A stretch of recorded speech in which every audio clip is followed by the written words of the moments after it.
How to make the perfect macaroni and cheese. Be sure to watch this video all the way through to get the recipe. Today I will be making homemade macaroni and cheese, and so I'm going to use a stick of butter to melt in a pan, and I'm using heavy whipping cream, only 1 quart. You need 1 quart of this, and you will see why. Make sure you get all of that inside of the pot with the butter, and then we're going to mix it up. Now I'm adding my sharp cheddar cheese. I'm starting off with that. It's going to be 3 other seasonings, which is Kobe Jack and pepper jack. And I also season with paprika, onion powder, garlic powder, Creole seasoning, and cayenne pepper. We're going to make sure that it looks like gum. If it ain't looking like gum, I don't know what kind of macaroni and cheese you're making, but baby, it's not going to be cheesy if you're trying to have cheesy macaroni and cheese, okay? So I'm going to paste my noodles. I had drained it, and that's how I was looking in the drainer. So I got that taken care of. I also put some butter on it, too, to make sure that it has some moisture. So now I'm pouring my sauce on the macaroni and cheese. All right. And we're going to make sure that we get all of that sauce up out of that pan. One thing I've learned from my mom, when she was out, she used to cook. My mother loved making meals from scratch. And when she would make her cakes or macaroni and cheese, my mother would scrape the pan or bowl until there was no more liquid in sight. Okay?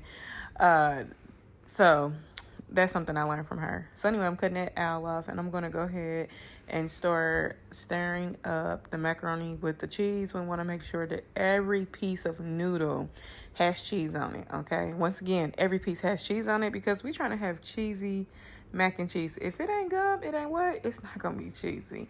All right, so I'm going to mix that up until I see every part mixed up in there. Well, I'm going to say stir. I'm going to stir it up until every part is mixed up in there. Look at all that cheese. It's just so cheesy. Do y'all think it's gonna be overly cheesy?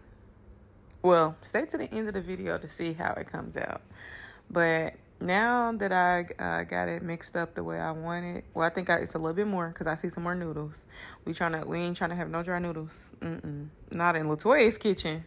Today's in Latoya's kitchen. We're making sure we have no dry noodles. Every noodle is gonna be covered with cheese. Okay, so now I'm going to top it with the remaining cheese I have. So we're going to do some Kobe Jack. We're going to put that across at the top. We're going to make sure that we do the same thing, making sure that it's out. Well, that's all I had of that. So next, we're going to be going in with the pepper jack. So I'm going in with the cheese that I have, the less of in the packages. But I'm going to make sure that I get it spread out as much as I can. And that's gone, finally, but not least, that sharp cheddar cheese. We're going to cover it with mountains of it. No, we're going to cover that. We're going to cover it. We're going to make sure that we get every corner. Because, remember, we want that little crisp, at the top. Because we baking this. This is going to be baked macaroni and cheese. All right.